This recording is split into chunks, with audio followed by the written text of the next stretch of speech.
네, 안녕하세요. 저는 대학 내일의 박종남이라고 합니다. 제 이제 두 번째 시간인데요. 저는 우리에게 너무 새로운 인류, MZ세대 이해하기라는 주제로 강연을 준비해봤습니다. 먼저 제 소개를 먼저 드리도록 하겠습니다. 저는 대학 내일이라는 회사에서 일을 하고 있고요. 저희 사명에서도 많이 느껴지시겠지만 저희는 MZ세대를 타겟으로 하는 마케팅, 뉴스 마케팅 을 진행을 하고 있습니다. 네, 그리고 저는 이 안에서 SNS 채널 운영이나 아니면 디지털 마케팅을 많이 하는 업무를 주로 하고 있고요. 이렇게 제가 하고 있는 것들을 많이 했고요. 그리고 저는 여기 왼쪽에 보이시는 것처럼 SNS를 많이 하면서 또 느껴지는 게 이제 특히나 MZ세대 분들이 그런 SNS에서 얼마나 많이 활동을 하고 이런 것들을 많이 보면서 진짜 사회가 되게 빠르게 바뀌고 있구나 이런 걸 되게 많이 느끼고 있습니다. 그래서 제가 회사 일을 하면서 그리고 저희 회사에서 좀 정의한 것들을 먼저 말씀드리도록 하겠습니다. 좀 두 가지를 말씀드리려고 하는데요.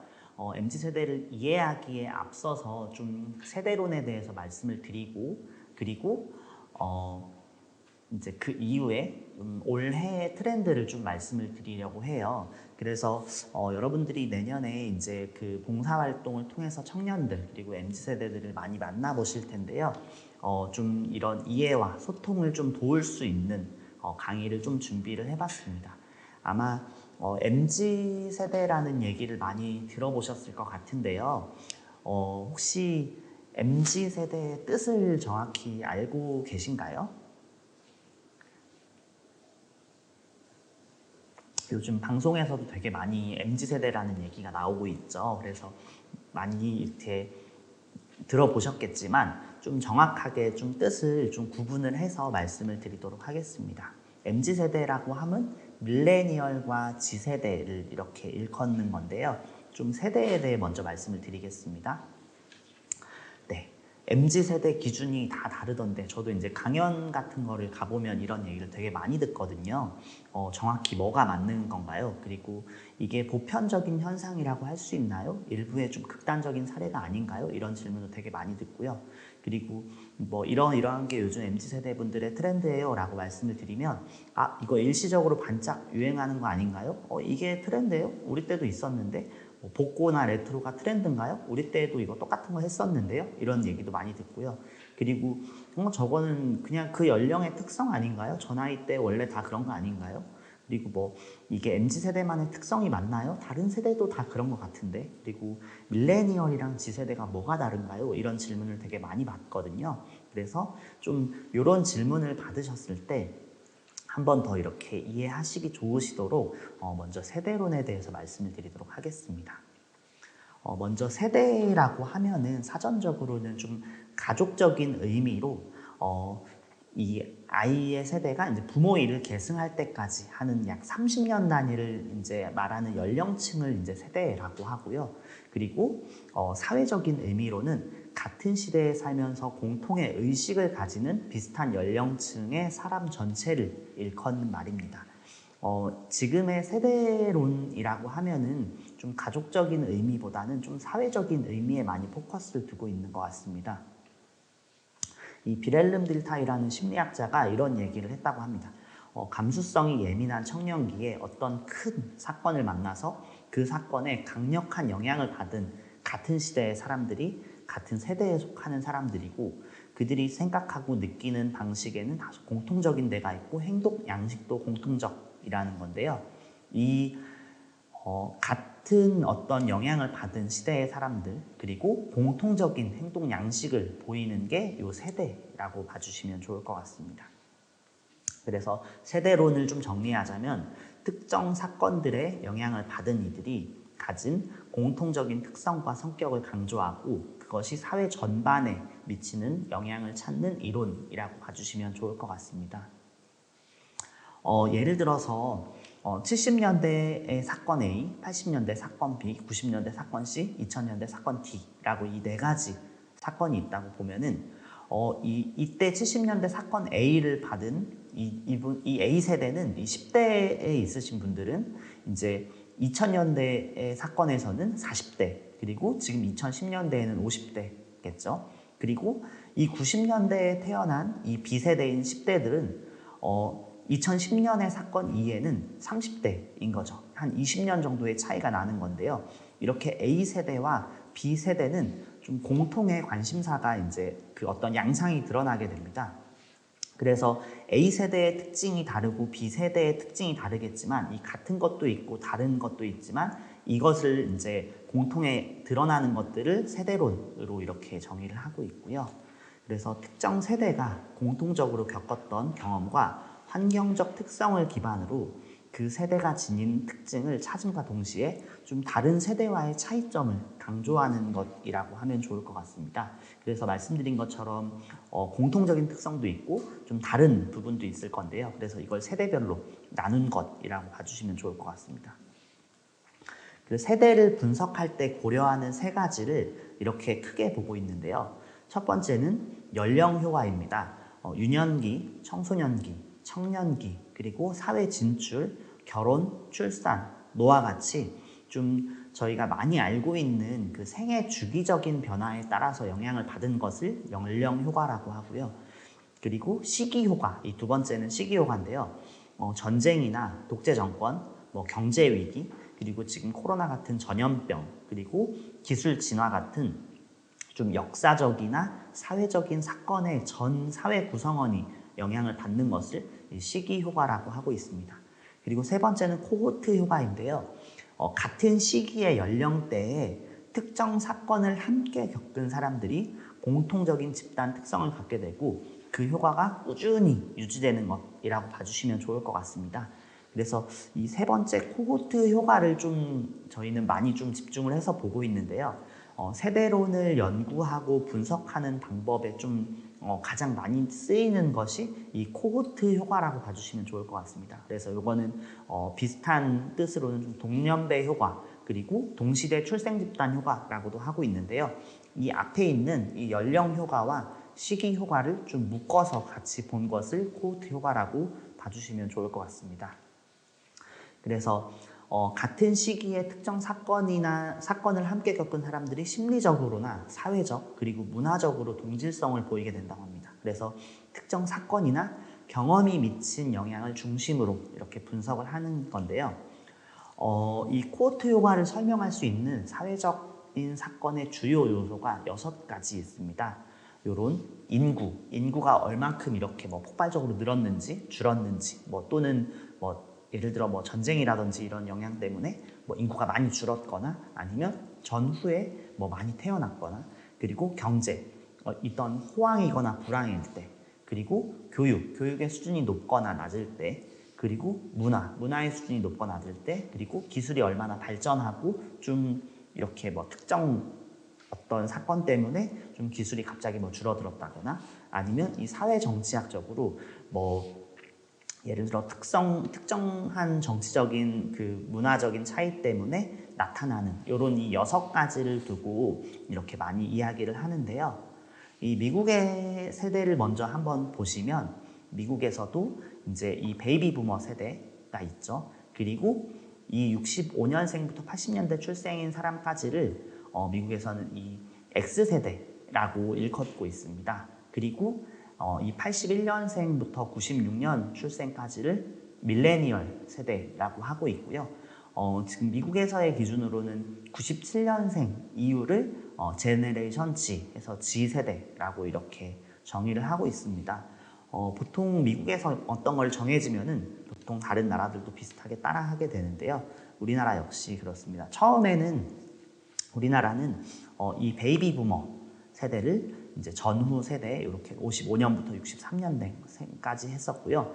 그리고 64년생부터 74년생 출생까지를 포스트 베이비 부머라고 이렇게 정의를 했었고, 그 이후에는 X세대다, Y세대다 이런 얘기들이 되게 많았는데, 그 이후에 좀 정의된 부분이 이 79년생부터 92년 출생까지를 에코세대라는 좀 정말 큰 틀로만 이렇게 나눴었습니다. 그래서 그런 여러분들께서 흔히 아시는 X세대, Y세대 이런 부분들이 이제 이전에는 에코세대라고 정의를 했는데요. 이 그 밀레니얼 이후에 G세대라는 정의 이후에는 좀 요게 좀 세분화가 됐습니다. 그래서 45년생부터 60년생까지 출생을 베이비 부머라고 많이 이야기하고요. 그리고 이 86세대를 61년부터 69년생, 그리고 이 10년 단위로 나누어서 X세대를 70년생부터 80년생 이렇게 하고요. 그리고 그 이후부터 15년 단위를 이제 밀레니얼 세대, 그리고 G세대 이렇게 묶는데요. 저도 86년생이거든요. 36살인데 지금 95년생인 친구들이 저희 회사에도 이제 인턴으로도 막 이제 많이 들어오고 있어요. 한창 대학교 1학년, 2학년 이런 친구들이 되게 많이 들어오고 있는데 이렇게 막 얘기를 하다 보면, 그리고 막 저랑 이제 띠동갑 차이가 나는 이제 막 대학교 1학년, 2학년 이런 친구들도 막 들어오고 있는데, 그렇게 보면은 이 81년생이랑 95년생은 14년, 15년이나 차이가 나는데 같은 밀레니얼 세대로 묶이는 게 조금 이건 너무 세대적인 차이도 있고, 그리고 얘기해보면 또 어떤 생각의 차이 같은 것들이 있다 이렇게 얘기를 해서, 이제 요즘에는 이것도 이제 한 9년 단위로 이렇게 나누어서 9년, 5년 단위로 나눠서 이렇게 전기 밀레니얼 세대가 있고 후기 밀레니얼 세대가 있다. 이제 이렇게 밀레니얼 세대도 두 개로 나누고 있고요. 그리고 95년 이후의 출생자들을 이제 G세대라고 이렇게 흔히 구분을 해서 이야기를 하고 있습니다. 그래서 여러분들이 많이 들어보시는, 요즘에는 이제 방송에서도 많이 나오는데 MZ세대라고 하는 분들은, 이제 그 구성들은 이 밀레니얼과 G세대를 이렇게 함께 엮어서 좀 부르는 단어라고 봐주시면 좋을 것 같습니다. 사실 예전에 저희가 2030이라고 많이 이야기를 했었잖아요. 그래서 2030 세대, 근데 여기에 이제 G세대는 그 이전, 20 이전의 10대까지도 묶어서 이렇게 같이 이야기를 하고 있다고 봐주시면 좋을 것 같습니다. 그래서 사전적인 세대 단위는 이 약 30년 단위로 좀 태어나서 성장해서 다음 세대를 낳을 때까지의 좀 평균적인 기간인 약 30년 단위를 이전에 얘기했다면, 이제는 세대론적인 세대 단위에서는 이 약 20년 단위로 나뉘어서 성년, 사회 진출, 결혼, 출산, 이렇게 생애 주기나 인구, 경제, 교육, 문화, 기술, 사회, 정치적인 측면, 아까 그 코호트를 이렇게 일컫는 그 6가지를 해서 주요 변곡점을 고려해서 이렇게 20년 단위로 나눴었고, 그리고 최근에는 10년과 15년 단위로 더 짧게 이렇게 나누어지고 있습니다. 그래서 아까 제가 처음에 말씀드린 것처럼 이 세대가 굉장히 빠르고 트렌드 정말 빠르게 이렇게 변하고 있어요. 그래서 좀 이 뚜렷하게 구분되는 특징이, 사실 요즘에는 한 정말 1년 단위로, 6개월 단위로, 한 달 단위로도 굉장히 빠르게 변하고 있는 것 같습니다. 그래서 제가 이제 뒤에는 좀 트렌드에 대해서도 설명을 드릴 건데, 이런 세대들이 점점점 다른 특성을 많이 지니게 되는 것 같습니다. 그래서 10년, 15년 주기로 점점 단축되고 있다, 이렇게 봐주시면 좋은 것 같습니다. 그래서 먼저 좀 세대론을 이해할 때 유의할 점을 좀 말씀드리면, 세대 내에는 개인적인 특성의 차이는 존재합니다. 지금 강연을 들으시는 분도 아마 이렇게 뒤에 제가 트렌드를 말씀드리면 나도 이런 거 하고 있는데 나도 이런 거 좀 중요하게 생각하는데 라고 생각을 하실 수 있습니다. 그런데 이런 개인적 특성의 차이도 분명히 존재를 하고요. 그런데 좀 세대 간 집단의 특성 차이가 더 유의미하다라는 것들을 좀 봐주시면 좋을 것 같고요. 그리고 어떤 통일된 기준이나 정의는 명확하지는 않습니다. 그리고 지금도 여러 기준과 해석을 여러 집단에서 많이 하고 있고요. 여기에서는 뭐 89년생부터를 이렇게 보던데, 여기서는 뭐 91년생부터를 보던데, 이렇게 굉장히 다양하게 이런 기준과 해석이 있다고 봐주시면 좋을 것 같고요. 좀 큰 틀에서 봐주시면 좋을 것 같습니다. 그리고 각 국가나 사회 집단의 주요 사건이나 특징에 맞는 기준을 적용하고 있습니다. 그래서 우리나라에서 정의하는 MZ세대가 다르고요. 그리고 미국에서 정의하는 MZ세대가 다르고, 또 뭐 중국이나 이런 일본에서 정의하는 MZ세대가 각각 다르다고 봐주시면 좋을 것 같습니다. 그리고 시간은 어쨌든 영속적으로 흘러가기 때문에 정확하게 이게 딱 이 나이 때 1년 1월 1일부터다 이렇게는 되지 않고요. 이 어느 정도의 세대를 좀 이렇게 구분함이 조금 모호하다고 봐주시면 좋을 것 같습니다. 그래서 좀 정확한 연령으로는 세대를 구분하기가 힘들다라는 것도 좀 유의를 해주시면 좋을 것 같고요. 그리고 새로 등장한 세대만의 특징이 두드러지기까지는 또 긴 시간이 소요된다고 봐주시면 좋을 것 같은데요. 제가 예를 들어서 G세대를 95년생부터라고 이제 말씀을 드렸는데 사실 이 2010년생, 그러니까 5년 차이 그리고 그 이후도 이제 G세대라고 이야기를 하고 있는데 이 세대들이 이야기하는 것이 사실 95년에 이렇게 태어난 요 세대들부터 이런 특성이 이제 조금씩 나타나는구나 라고 하는 걸 보이는데 이 특성이 이제 두드러지게 나타나면은 이제 뒤에까지 함께 묶어서 여기서부터 여기까지를 이 세대라 이렇게 좀 정의를 하고 있다는 부분을 말씀드리면 좋을 것 같습니다. 그래서 이 작년 기준에 밀레니얼 G세대의 좀 인구 비중이 이제 점점 늘어나고 있어요. 그래서 이렇게 물론 이제 세대론적으로 이렇게 좀 크게 묶었기 때문에 점점 늘어나고 있는데요. 이게 작년 기준으로 MZ세대의 인구 비율이 전체의 32.2%에 다른다고 합니다. 통계청 기준에 따라서. 그리고 전 세계의 밀레니얼과 G세대의 인구 비율은 63.5%입니다. 굉장히 높죠. 그리고 이 중에 우리나라에서 그 경제활동 인구 중에 MZ세대의 비율이 이제 또 점점 높아지는 추세이고요. 그리고 이 밀레니얼과 G세대가 가장 큰 구매력을 지속할 시간이 이제 지금부터도 15년이다 이런 기준들이 있습니다. 그래서 사실 마케팅 학점으로 좀 이렇게 접근을 해볼 때 이 MZ세대를 되게 좀 주요하게 봐야 한다라는 것들은 이제 이들이 이제 조금 더 자라면은 더 큰 소비를 할 계층이고 그리고 이제 경제 활동들을 이제 점점 하게 되기 때문에 이 마케팅 업계 쪽에서도 이 밀레니얼과 G세대에 대해서 되게 이렇게 집중을 해서 보고 있다고 봐주시면 좋을 것 같습니다. 그리고 꼭 어떤 소비 시장뿐만 아니라 조직 내에서의 세대 비율도 굉장히 많이 달라지고 있습니다. 지금 베이비부머 세대들이 이렇게 99년까지 이렇게 있었다고 하면 지금은 이제 86 그리고 X세대 분들이 이렇게 있었고 그리고 지금 최근에 와서 이제 이 2019년도의 비중으로 보면은 거의 86과 X세대 분들과 그리고 MZ세대 이렇게 분들이 거의 한 절반 정도의 비율로 이렇게 구성이 되어 있고요. 앞으로 10년 후를 예측해 보자면 이 MZ세대 분들이 이제 지금 이제 10년도 아니죠. 8년 후를 예측해 보자면 거의 한 90% 정도를 이 MZ세대들이 이렇게 또 늘어나는 거죠. 그럼 아마 이제 그 다음 세대들도 아마 이렇게 또 세대론의 구분에 따라서 다음 또 어떤 그 성향을 보이는 다음 세대들도 이렇게 올라오겠지만 지금까지는 이제 이 MZ세대들이 점점 조직 내에서도 이렇게 비율이 늘어나고 있다라고 봐주시면 좋을 것 같습니다. 그래서 어떤 사회생활을 하거나 어떤 이제 그 아까 말씀드린 것처럼 내년에 어떤 봉사활동을 할 때도 이제 MZ들을 좀 마주치게 되는 일들이 점점 더 많아질 거라고 생각을 합니다. 그래서 이 세대들을 조금 더 어떤 성향이 있는지 알아두시면 더 좋을 것 같습니다.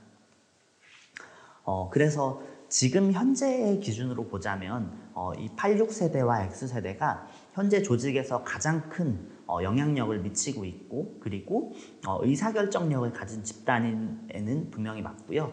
대신에 이제 밀레니얼과 G세대를 보면 향후 조직의 중심이 될 집단이자 좀 조직의 경쟁력을 좌우할 집단이기 때문에 이들을 더 알면 훨씬 더 좋다고 봐주시면 좋을 것 같습니다.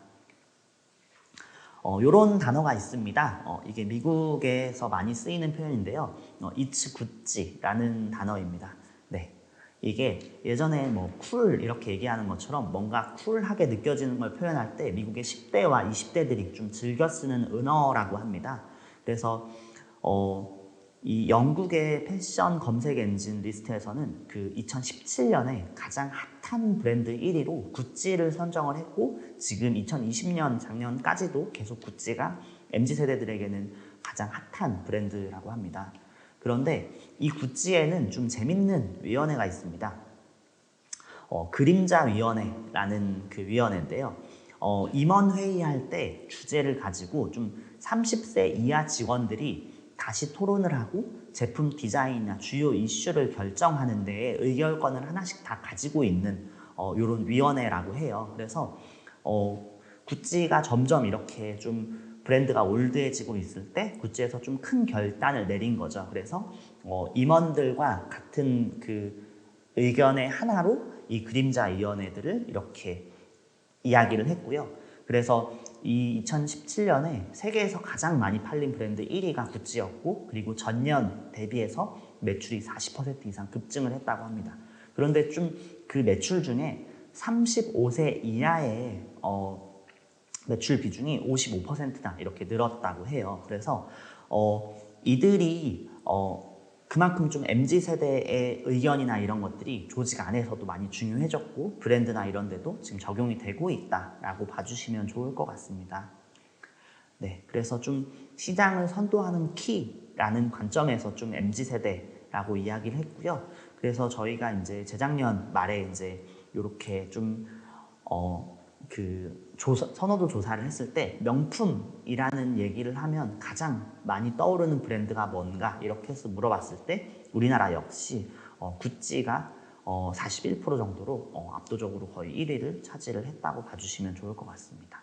네, 그래서 이런 좀 조직 안에서도 이런 MZ세대를 어떻게 활용할 수 있느냐에 따라서 이들의 퍼포먼스를 낼 수도 있고, 아니면 좀 이 어떤 형태를 좀 더 잘 활용할 수 있는 부분들을 좀 말씀을 드리고 있습니다. 그래서 좀 MZ에 대한 이해를 좀 잘 하시면 좋을 것 같다는 말씀을 드리고요.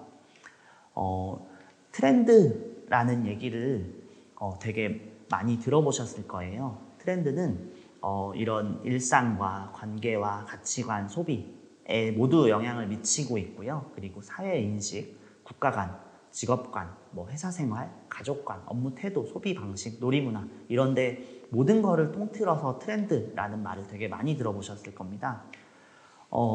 일단 MZ세대를 알아야 하는 이유를 조금 말씀드리면, 이제 앞에서도 조금씩 말씀드렸는데, 상품 기획이나 커뮤니케이션에서는 아까 이제 제품이나 서비스를 잘 만들고 잘 팔기 위해서 이미 많이 이제 MZ세대에 집중하고 있고요.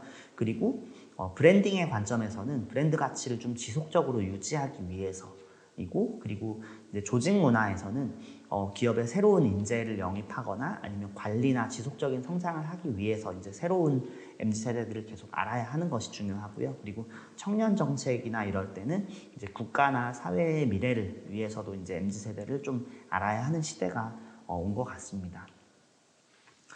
트렌드라고 하는 것은 좀 어떤 특정 집단에서 야기된 이슈가 어느 기점에 도달해서 사회를 좀 관통하는 하나의 큰 흐름으로 자리 잡은 것을 보통 이제 트렌드라고 하는데요. 트렌드도 요즘에 막 뭐 트렌드가 빠르다 이렇게 얘기를 하는데, 이 트렌드도 빠른 것도 있고 어떤 되게 오랜 기간 동안에 좀 전체를 이렇게 가져가는 트렌드도 있는 것 같습니다. 그래서 이 트렌드라는 것도 보통 이제 4가지 정도로 크게 나누어 보는데요. 제일 빠른 것이 이제 패드라고 하고요. 그리고 그 다음이 마이크로 트렌드, 그 다음이 이제 트렌드, 그리고 메가 트렌드, 이렇게 4가지로 크게 나눠지는데요. 보시면 이 동조 범위는 이 트렌드에 얼마나 사람들이 이렇게 움직이는지에 이렇게 따라 달려 있고, 그리고 지속 시간은 이제 이 트렌드가 얼마나 짧은지 긴지 이런 것들인데요. 좀 설명을 드리면, 이 패드라고 하는 거는 그 포러데이 이렇게 해서 보통 마이크로 트렌드보다는 동조 범위는 굉장히 넓습니다. 일시적이고 정말 막 비정상적인 열광처럼 나타나는데요. 근데 이제 다른 시장으로 전파되는 게 굉장히 미약하고, 대부분 뭐 몇 개월 뭐 또는 1년도 안 가는 되게 짧은 그 트렌드를 패드라고 하고요. 그리고 두 번째는 마이크로 트렌드인데요. 마이크로 트렌드 같은 경우에는 심지어 동조 범위는 패드보다 더 작습니다. 그래서 소수의 집단이 아주 열렬하게 동조를 하고, 그리고 이 동조하는 범위는 굉장히 좁지만 이 패드보다 장기적으로 지속이 된다고 봐주시면 좋을 것 같습니다. 그래서 시장을 좀 세분화했을 때 좀 혁신적인 신규 비즈니스 발굴하는 데 큰 역할을 하고요. 그리고 트렌드, 이제 저희가 보통 말하는 트렌드 같은 경우에는 상당 기간 좀 지속이 되고 다수의 사람들이 동조를 하는 현상이죠. 그래서 보통 이제 TV나 좀 대중매체에서 많이 볼 수 있는 것들을 이제 트렌드라고 좀 봐주시면 좋을 것 같고요. 그리고 메가 트렌드 같은 경우에는 다수의, 그리고 전 사회, 전 세계 사람들이 동조하는, 그리고 좀 10년 이상 지속되는 경향이나 좀 현대 사회에서 일어나고 있는 거대한 좀 시대적인 조류가 좀 메가 트렌드라고 봐주시면 좋을 것 같습니다. 제가 좀 쉽게 설명드리면 이 메가 트렌드로 제가 좀 마케팅적인 관점에서 어떤 게 있을까라고 고민을 해봤는데요. 사람 중에서 좀 이 사람은 정말 10년 이상 이 사람의 브랜딩을 유지하고 이 사람이 되게 산업에 영향을 미친다라고 하는 걸 좀 생각을 해보니까 그 백종원 씨가 생각이 나더라고요. 이 백종원 씨는 10년 이상 지금 본인의 브랜드를 잘 유지를 하고 있으면서도 본업을 굉장히 잘 하면서도 어떤 이 요리나 아니면은 이 외식업 시장에서 굉장히 큰 어떤 시대적인 조류를 이렇게 만들고 있는 분인 것 같아요. 그래서 여러 가지 메가 트렌드들이 있겠지만 한 백종원 씨 이렇게 하면은 10년 이상 이렇게 하고 있는 되게 큰 흐름이구나, 이렇게 봐주시면 좋을 것 같습니다. 그래서 트렌드를 분석할 때도 고려하는 게 이렇게 세 가지로 좀 보이는데요. 첫 번째는 원인과 배경입니다. 이 현상의 이면에는 좀 어떤 원인과 배경이 깔려 있는지, 그리고 최초의 현상인지 단독의 현상인지 좀 다른 거에 영향을 받았는지, 그리고 두 번째는 차이와 변화인데요. 예전 현상이랑 좀 현재 일어나는 현상이랑 어떤 차이가 있는지, 그리고 다른 세대와 비교했을 때 어떤 차이가 있는지, 이게 좀 중요한 것 같고요. 그리고 세 번째는 파급 효과입니다. 다른 현상, 그리고 다른 분야, 다른 산업으로 얼마나 번지는지, 그리고 얼마나 많은 다수에게 영향을 미치는지가 좀 중요한 것 같습니다. 그래서 이 세 가지가 좀 트렌드를 분석할 때 좀 요러요러한 부분들을 좀 고려하면 좋을 것 같습니다. 그래서 트렌드라고 하면 현상에 더해서 흐름과 맥락을 보는 것으로 이렇게 정리를 해볼 수 있을 것 같습니다. 네, 그러면 이제 두 번째 챕터에서는 이제 앞에서는 좀 세대를 어떻게 볼 수 있는지에 대해서 말씀드렸고, 이 두 번째 챕터에서는 이 밀레니얼과 G세대를 좀 어떠한 트렌드가 있는지 큰 5가지 트렌드를 좀 이렇게 말씀을 드리도록 하겠습니다. 네, 밀레니얼 G세대 트렌드 키워드 5입니다. 저희가 10년 동안 이렇게 저희가 매년 이 밀레니얼과 G세대에게 집중을 해서 이렇게 저희가 분석서를 만들고 있어요. 그래서 저희 대학내일 안에 20대 연구소라는 연구소가 있고요. 그리고 이제 12번째 하고 최근에 한 달 정도 전에 이제 13번째 트렌드 내년 책도 이제 나오기는 했습니다. 그래서 이런 트렌드 분석서를 만들고 있고요.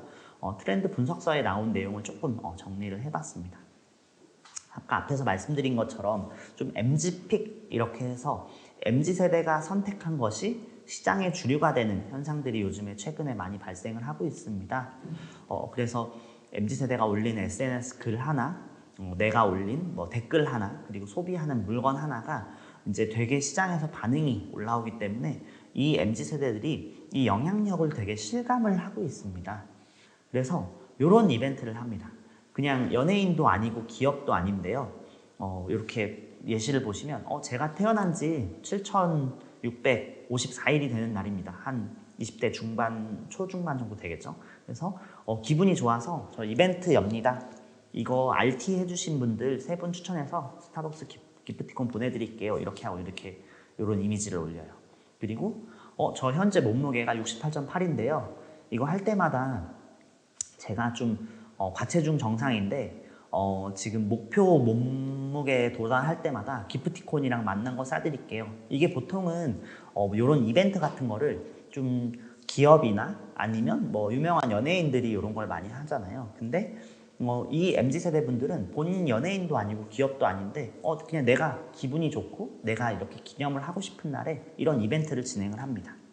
그래서 이들은 모두 인플루언서라는 자의식을 가진 세대들이 굉장히 많습니다.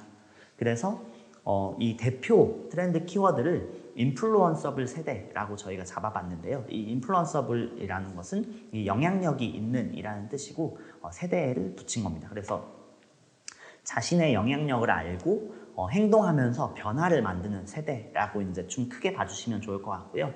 이 인플루언서블 세대에서 이 5가지 키워드를 말씀드릴 건데요. 이 전체의 5가지 키워드를 관통하는 키워드가 이 인플루언서블 세대라고 봐주시면 좋을 것 같습니다. 요즘에 MZ세대들이 좀 되게 재미있죠. 그래서 좀 자신이 하는 모든 행동에 좀 영향력을 좀 있다라고 생각을 하고 이렇게 많이 이렇게 활동을 하고 있습니다.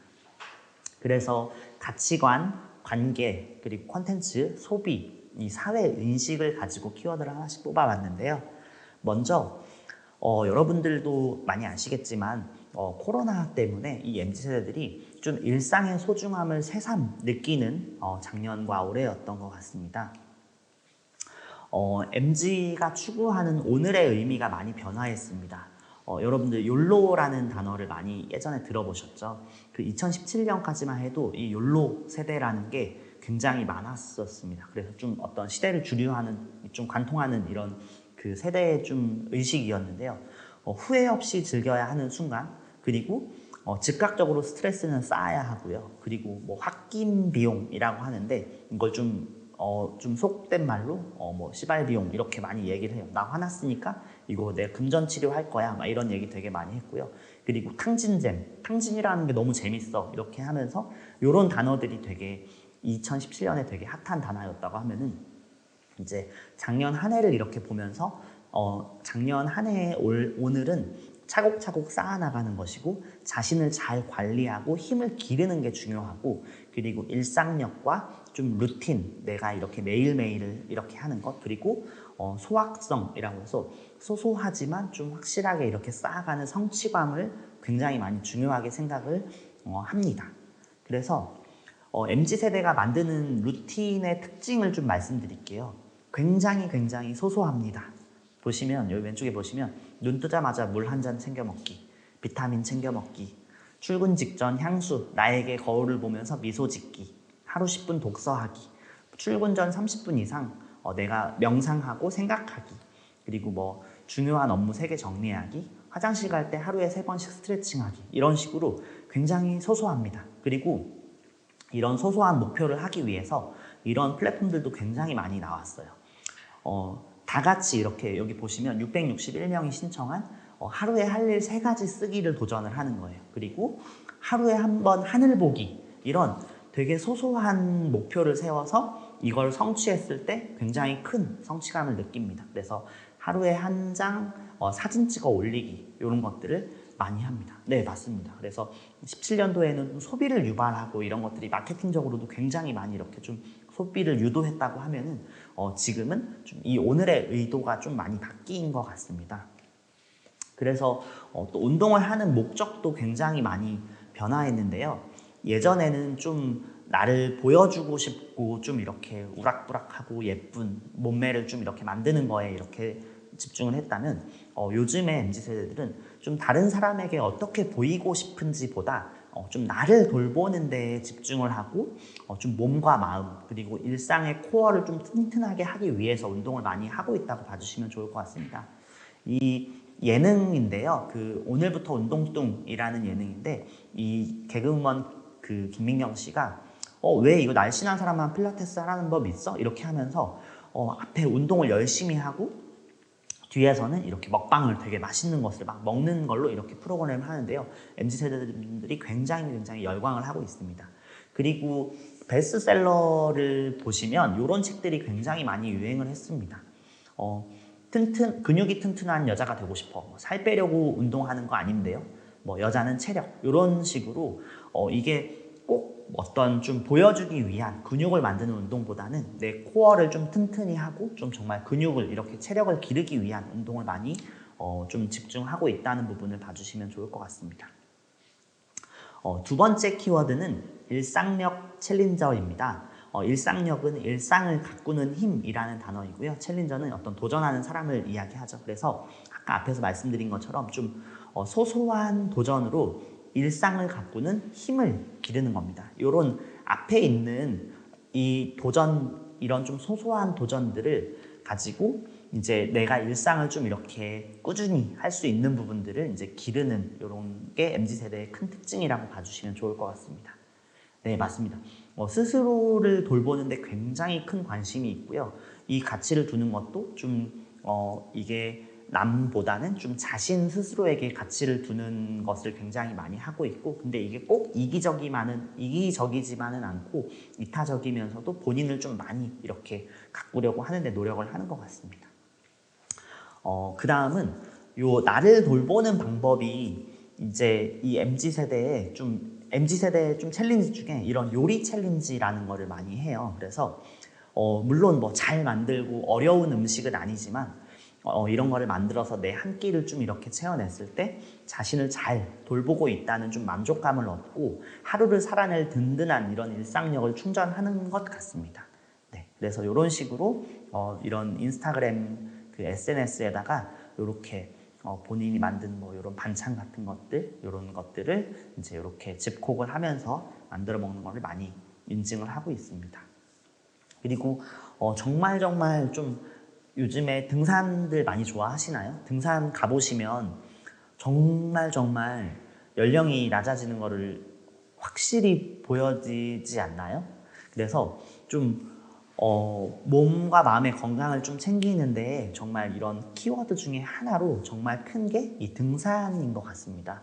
그래서 이제 해외여행을 갈 수 없고, 그리고 어떤 실내에서 운동하는 거를 되게 좀 이렇게 많이 이제 나라에서 방역 때문에 많이 못하기 때문에 이 마스크를 쓰고 등산을 하게 되는 거죠. 그래서 이제 그 국립공원에 이렇게 등산 인구가 거의 400%가 늘었다고 해요. 그래서 정말 등산을 많이 하고 있고, 꼭 예전에는 등산 간다 그러면은 부장님이 산 좋아하는 부장님, 산악회 이렇게만 생각을 했는데, 요즘에는 이제 끼리끼리 또는 혼산도 굉장히 많이, 혼자 등산하는 것도 굉장히 많이 하고 있다고 하고요.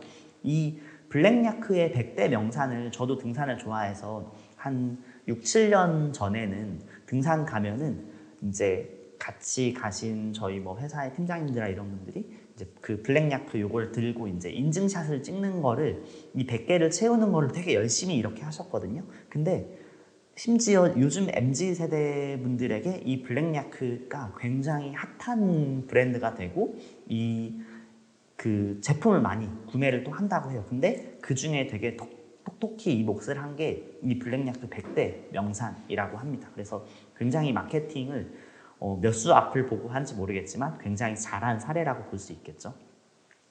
그리고 MZ에게는 몸뿐만 아니라 마음도 굉장히 중요한데요. 네, 맞습니다. 스스로 돌아보는 일, 이런 거를 되게 많이 제안을 해보고, 만약에 이제 나중에 봉사활동을 하실 때도 MZ세대 분들한테 좀 이렇게 너의 일상력을 좀 이렇게 채우기 위해서 어떤 걸 좀 많이 하고 있니? 이런 거 한번 물어보셔도 되게 좋은 것 같아요. 너 요즘에 좀 도전하고 있는 것들이 있어? 이런 것들 한번 물어보시면 되게 도움이 많이 될 것 같습니다. 네. 그리고 마음 헬스장이라고 해서 이 향상심이 아니고 이 항상심, 그래서 같은 의 상태를 유지하기 위한 좀 명상을 굉장히 많이 한다고 합니다. 그래서 이 코끼리, 마보, 클라 이런 그 모바일 앱을 통해서 명상을 하는 어플들이 굉장히 많아졌고요.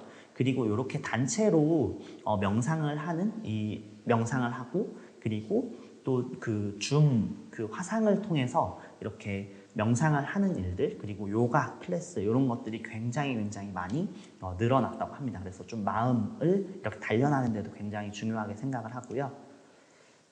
그래서 오늘 하루에 기분 전환 역시 이런 마음 헬스의 영역이라고 합니다. 그래서 요런 타로 카드를 봐주는 건데요. 제가 직접 타로를 보지 않더라도 이 사람이 이제 이 타로 이 유튜브를 보면은 이렇게 영상을 이렇게 보면 제가 직접 타로를 보는 것처럼 이렇게 설명을 해주더라고요. 그런데 이 타로를 보면서 물론 저한테 제가 직접 본 건 아닌데 이 영상을 보는 것만으로도 이렇게 중심을 잘 갖고 계신다, 이렇게 좀 격려해주는 말들, 이런 거에 굉장히 많이 영향을 많이 이렇게 받는다고 합니다. 네, 그리고 뭐 이렇게 뭐 저 새로운 일 시작했어요, 소름 어떻게 아세요? 이런 것처럼 이게 실제로 이분에게 이렇게 봐준 거는 아니지만 그래도 이 기분 전환이 되는 것조차도 이 MZ세대에게는 이 마음이 건강해지는 영역이라고 봐주시면 좋을 것 같습니다. 그래서 좀 그 핵심 인사이트는 일상을 지켜주는 습관을 좀 이렇게 서포팅해주고 작은 성공을 유지할 수 있도록 이렇게 많이 좀 이야기를 많이 해주면 좋을 것 같습니다. 그래서 좀 해시태그로 보면 일상력, 항상심, 루틴, 챌린지, 소확성, 마음 챙김, 이렇게 좀 정리를 해볼 수 있을 것 같습니다. 이런 테스트가 있는데요. 정말 저도 처음에 이게 무슨 얘기인지 잘 몰랐어요. 땡땡팸 들어올 시읒 리을, 강반, 합해 불가, 양식, 얼싸, 소통률, 나이, 괄자, 친추, 소통률, 속, 니은, 최고이, 좋아요이. 이게 뜻을 말씀드리면 땡땡 패밀리 들어올 사람은 강제로 반말해야 되고, 하이패스는 그냥 조건이 없더라도 내 지인이거나 마음에 들면 가입을 해주겠다. 그리고 뭐 얼굴 사진 있어야 되고, 소통이 얼마나 활발한지, 그리고 나이를 적어야 되고, 괄자는 관리자예요. 그래서 관리자의 친구 추가, 페이스북 친구 추가해야 되고요. 소통 비율을 속이면 안 된다. 속이는 거 노우. 그리고 요거 패밀리 가입되면은 최고예요 2개랑 좋아요 2개 다 달려야 받아준다. 이제 이게 어떤 그 패밀리에 이렇게 들어올 때 그 제목이었거든요. 저는 무슨 얘기인지 하나도 몰랐었는데요. 이렇게 패밀리라는 데 굉장히 이렇게 중요하게 생각을 합니다. 그래서 팸으로 맺어진 동맹이라고 보는데요. 이게 콘텐츠를 함께 만들면서 소통하는 팸 문화가 있어요. 그래서 이런 규칙도 있고요. 요런 슬라임, 요런 거 혹시 슬라임 아시나요? 이렇게 끈적끈적한 이런 그 물체인데, 요거를 이제 막 이렇게 만지면서 이렇게 하는 걸 되게 좋아하더라고요. 그래서 땡땡팸, 땡땡즈, 땡땡크루 이런 식으로 강제로 반말해야 되고, 선 넘으면 안 되고, 나이 속이면 안 되고, 뭐 이런 식으로 규칙들이 다 있어요. 네, 그래서 이 MZ세대가 소통하는 주요 범주가 예전에는 온라인 커뮤니티였다고 하면은 그 이후에는 BJ나 어떤 유튜브 채널들, 그리고 그 이후에는 아예 콘텐츠 하나하나까지도 점점 더 세분화가 되고 있습니다. 사실 트렌드가 어렵다고 생각하는 게 이 세분화되어 가는 것 때문에 그런 것 같아요. 그래서 이 키워드를 또 말씀드리면, 이 관계와 콘텐츠의 키워드는 컨셉친이라는 키워드입니다. 컨셉친은 취향에 맞는 컨셉과 세계관 속의 콘텐츠로 이렇게 소통을 하는 건데요. 여러분도 혹시 민트 초코 좋아하시나요? 저는 민트 초코를 그냥 먹으면 먹고 약간 이런 느낌이었는데, 여기 보면 이제 이 호불호가 굉장히 갈리죠. 치약 맛이 나서 안 먹는다, 그리고 민트 초코 너무 맛있다, 이런 것 이렇게 좀 호불호가 갈리기 때문에 같은 컨텐츠를 좋아한다는 이유만으로 소속감을 느낍니다. 그러면서 우리 민초단이야 이러면서 같이 민트 초코 좋아하는 사람들을 민초단 이렇게 해가지고 되게 이렇게 좀 뭉치게 되는 성향이 되게 많은 것 같아요. 그래서 좀 유튜버나 BJ 컨텐츠 채널 같은 것도 이렇게 함께 즐기고, 뭐 일시적이어도 상관이 없어요. 나 그냥 민초단이 하는데 내가 실제로 어디 무슨 뭐 단원이 돼서 뭐 가입하고 이런 게 아니고, 나 민초 좋아하면은 민트 초코 좋아하면 민초단, 그리고 내일은 싫은 맛 없어서 싫어졌으니까 그냥 난 민초단 아니야, 이런 식으로 되게 가볍게 뭉쳤다 이렇게 헤어졌다가 빠른 것 같아요. 네, 온라인에서 소속감을 느끼는 관계를 보시면, 예전에는 이제 이 온라인 게임을 함께 즐기는 사람들에게 소속감을 느낀 비율이 이 Z세대들이 가장 높게 나타났고요. 그리고 특정 유튜버, BJ, 콘텐츠 채널을 좋아하는 사람들에게 소속감을 느끼는 것 역시 이 Z세대와 밀레니얼이 굉장히 높게 나타났습니다. 그래서 온라인에서 게임을 한번 하더라도 우리는 되게 뭉쳐있고 우리 되게 같은 편이라고 생각을 하는 비율이 되게 많은 세대인 거죠. 이 MZ 세대들이. 그래서 이 MZ 세대를 타깃하기 위한 인기 마케팅으로 떠오른 게 이 성향 테스트인데요. 이 르르르의 이 꼰대 성향 검사라는 거는 260만 명이나 이렇게 했고요. 그리고 나에게 어울리는 스낵 테스트 이런 것도 900만 명이나 참여를 했습니다. 근데 이게 작년 기준인데 올해에도 무수히 많은 성향 테스트들이 나왔습니다. 이런 식으로 이제 한 10가지 정도의 12가지 정도의 이제 질문에 답을 하면은 이 MBTI라는 그 성향 검사에 맞춰서 요런 게 나와요. 당신은 뭐 어떠한 뭐 이런 이게 호구 성향 검사인데요. 그러면은 당신은 뭐 이런 더블 호구예요. 그리고 함께 있으면 뭐 이런 덜 호구인 사람은 이런 그 인생 마이웨이 흑마법사랑 같이 있으면 돼요. 이렇게 해서 이런 테스트들이 굉장히 많이 MZ 세대들이 많이 하고 스스로 바이럴도 많이 하고 그리고 이런 식으로 흑마법사님 저 핸드폰 살 때 제발 같이 가주세요. 이런 식으로 이제 다른 성향의 세대들과 이렇게 다른 성향의 이런 그 결과물이 나온 사람을 찾고 이렇게 하는 것들을 SNS상에서 굉장히 많이 하고 있습니다. 요즘에도 많이 하고 있죠. 네. 그래서 좀 MZ세대가 SNS 이용이나 온라인 관계에 대해서 이렇게 조사를 했을 때 MBTI나 성향 테스트 결과 같은 좀 나의 성격이나 성향 정보를 공유할 수 있는 거에 굉장히 많이 이렇게 호응을 했고요. 그리고 온라인으로 교류하는 관계의 성격에서도 취향과 취미가 맞으면 나는 관계해. 그리고 성격과 성향은 사실 별로 상관없어. 나랑 성격이 다르더라도 좋아하는 게 같으면 나는 얘랑 교류할 거야. 이런 게 되게 많다고 봐주시면 될 것 같습니다. 그래서 이 세계관, 이 되게 또 핫한 키워드였는데요. 이 빙그레에서 이 빙그레우스라는 이 왕자 캐릭터를 만들었어요. 그래서 이 여기 보시면 빙그레 제품들이 엄청나게 많죠. 빙그레 꽃게랑 메로나 뭐 베이컨 칩, 비비빅 아이스크림, 끌레도르, 빵또와 요플레, 붕어 싸만코 이런 식으로 이 요소를 다 넣어놨는데 굉장히 인기가 많았습니다. 네, 좋아요도 굉장히 많이 달렸죠. 그래서 여기 안에서 정말 많은 그 채널들이 와서 다 같이 이렇게 판을 벌려서 놀고 있는 장면들이 있었는데요. 이런 세계관을 얼마나 정교하게 만드는지 이런 게 되게 좀 이 세계관을 얼마나 이렇게 좀 정교하게 만드는지에 따라서 MZ들이 굉장히 많이 집중을 하고 이렇게 푹 빠져서 이렇게 놀게 되는 경우가 되었습니다. 그래서 이 취향 중심의 느슨한 팸 그리고 브랜드 세계관으로 찐팸을 만드는 건데요.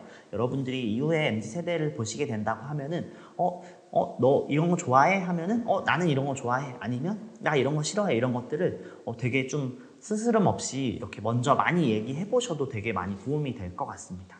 네, 그리고 본인들의 부캐나 과몰입 이런 세계관도 되게 좋은 키워드가 될 것 같습니다.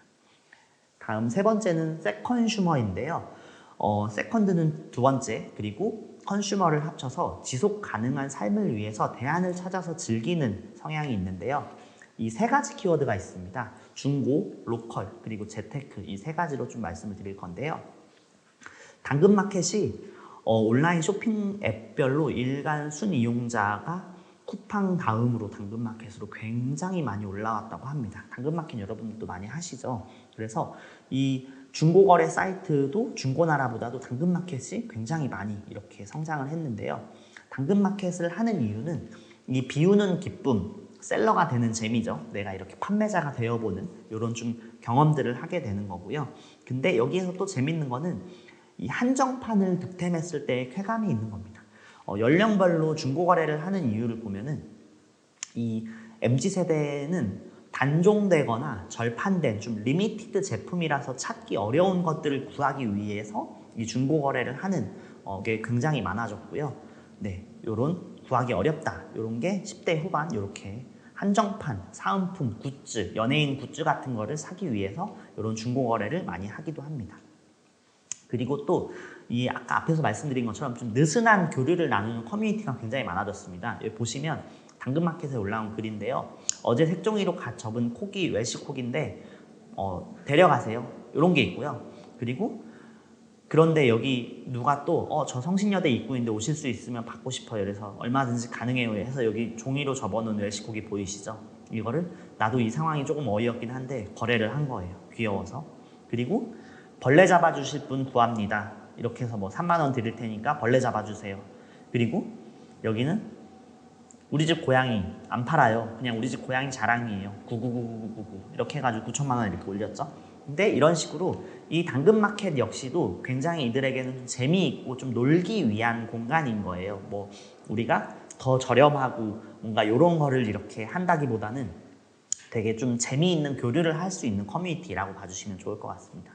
그리고 로컬은 이제 코로나19 때문에 되게 지역 농가가 되게 어려웠었죠. 근데 이럴 때 이제 상생을 하기 위해서 직거래나 새벽 배송 유통이 확대되고 그리고 트렌디한 경험과 감성을 제공을 하죠. 그래서 로컬의 좀 주요한 걸 말씀드리면은 이 감자를 강원도에서 이렇게 이제 좀 어렵기 때문에 이 농가가 어렵기 때문에 이걸 도와주자 이렇게 해가지고 이제 이렇게 팔았었는데 이때 그 포켓팅이라고 해서 포테이토 티켓팅이라고 해서 이 못난이 감자를 사기 위해서 굉장히 많은 MZ 세대들이 이렇게 출동을 해서 이게 막 완판되는 경우가 생겼었죠.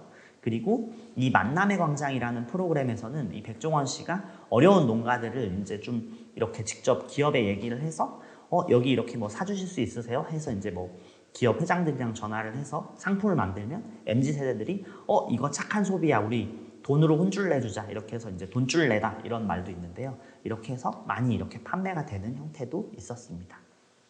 그리고 로컬 브랜드로의 유통이 되게 확대됐는데요. 배달의 민족의 이 제철별미라는 것들도 이 MZ 세대들이 로컬이 이제 보통 뭐 백화점이나 마트를 통하지 않고 이런 것들도 굉장히 많이 구매가 확대된 거를 좀 보시면 좋을 것 같습니다. 그리고 로컬 크리에이터들도 굉장히 많았었는데요. 뭐 예를 들어서 맥주 하는 이런 양조장이라든지 지역의 명물 대신에 좀 지역에서 하는 좀 즐길 수 있는 거리들을 굉장히 많이 이렇게 찾아갔다고 봐주시면 좋을 것 같습니다.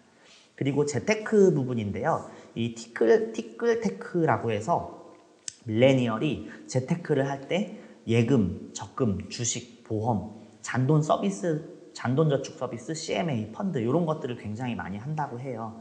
그래서 이런 식으로 이 끝자리를 저축하는 이런 저금통 같은 것도 굉장히 많아서 300일째 모아서 에어프라이어를 모았다 이런 식으로 마케팅도 많이 하고 있습니다. 그래서 이런 식으로 금액에 따라서 뭐 커피 모았어요, 홍삼 한 상자 모았어요, 피자 한 판 모았어요 이런 식으로 그 끝자리를 적금하는 것도 되게 재미있게 작은 목돈을 만들고 있다고 합니다. 그리고 덕질을 하고 이렇게 리셀을 하는 것이 굉장히 좀 유행을 많이 하고 있는데요. 이런 연예인들과 콜라보한 제품을 구매를 한 다음에 이 21만 9천 원에 구매를 해서 다시 300만 원에 이렇게 팔고 또 GD 이 연예인의 친필 사인이 있으면 이렇게 1321만 9천 원 이렇게 거래가 되고 있다고 합니다. 그래서 이 리셀을 하기 위해서 이 한정판을 구매하려는 게 굉장히 치열하다고 합니다. 그리고 개미테크, 주식들을 굉장히 많이 하죠. 주식이나 비트코인 이런 것도 이렇게 우스개로 삼성전자 주총 시작하겠습니다. 이렇게 하면은 뭐 여기 여의도에 있는 모든 뭐 이렇게 다 온다 이렇게 하는 것처럼 주식 컨텐츠들도 굉장히 흥하고 있고요. 혹시나 주식을 좀 아신다 하시면 나중에 MZ세대 분들을 보시면 너도 주식하니? 이렇게 한번 물어보시면 아주 굉장히 대화가 꽃이 필 거라는 힌트를 하나 드립니다. 네. 그리고 재능과 취미를 결합해서 이런 소득수단도 만들고 있는데요. 본인이 재능 공유를 하는 플랫폼도 굉장히 많이 이용을 하고 있고요. 그리고 본인의 재능을 이런 텀블벅에서 펀딩을 많이 하기도 하고 있습니다. 네. 그래서 이런 세컨슈머는 좀 중고의 의미가 변화됐고 로컬은 또 다른 하나의 취향의 커뮤니티가 됐고요. 그리고 MZ세대의 위험 분산을 하기 위해서 좀 본인의 재능을 판매하는 것도 굉장히 많이 늘어났습니다.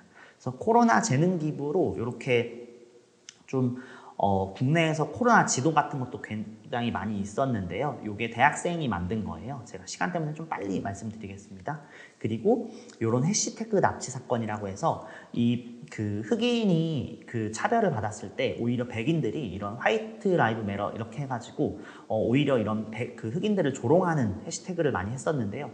그때 우리나라와 이제 외국에 있는 지세대들이 이 해시태그에서 화이트 라이브 매러 이렇게 해서 K-팝 콘텐츠를 막 올렸었어요. 그래서 오히려 이 해시태그를 납치를 해버린 거죠. 이런 흑인을 그 조롱하고 비하하지 않기 위해서 오히려 이 해시태그를 쳤을 때 K-팝이 막 이렇게 떴었어요. 그래서 해시태그를 납치한 사례이고요. 이 사회 인식의 키워드로 선한 오지랖이라고 하면 좋을 것 같습니다. 그래서 누구도 피해 입지 않기 위해서 좀 착한 유난을 떠는 게 또 MZ세대의 그 선한 영향력이라고 보면 좋을 것 같은데요. 이런 착한 유난을 떨기 위해서 MZ세대들은 페트병 분리수거하는 것, 그리고 이런 것들을 잘하는 기업들을 굉장히 호응을 하고 이들을 많이 돈줄을 내주고 있고요. 그리고 좀 사회적 인식에서도 좀 사회적 이슈에 있어서 적극적으로 의견을 내고 좀 지속적으로 의견을 내려고 하는 사람들이 굉장히 많이 늘어나고 있습니다. 그래서 또 이런 그 메일 유업에서 이런 N요에 왜 이 빨대가 꼭 필요한가요? 이렇게 해가지고 저는 빨대 없는 게 좋을 것 같아요. 이렇게 편지를 이렇게 써서 이렇게 보냈는데, 그래서 N요에서 이 빨대를 없앴어요. 그래서 또 MZ세대들이 이 플라스틱 줄이기 때문에 빨대를 없앴기 때문에 와, 여기 이 N요는 이 기업이 우리의 말을 들어주고 되게 이런 좋은 가치에 대해서 우리가 호응해준다 라고 하면서 또 굉장히 많이 이렇게 구매를 했었죠. 그래서 MZ세대에게는 좀 지속 가능한 공존을 이야기하고 그리고 착한 유난을 떠는 기업과 연대를 하는 것을 추천을 드립니다. 그래서 좀 정리를 해보자면 인플루언서블 세대, MZ세대는 본인이 영향력이 있다는 것을 좀 기본적으로 말씀을 드렸었고요. 그리고 가치관으로는 일상력 챌린지라고 해서 소소한 도전으로 좀 일상력을 기르게 하는 것, 그리고 취향에 맞는 세계관 속에서 소통하기 위한 컨셉친 키워드 말씀드렸고요. 그리고 좀 지속 가능한 삶을 위해서 대안을 찾는 세컨슈머 이렇게 말씀드렸고요. 그리고 먼저 착한 유난을 떠는 이런 선한 오지랖, 이렇게 5가지 키워드를 말씀드렸었습니다. 네, 제가 시간이 뒤에 좀 짧아가지고 빨리 진행을 했는데요.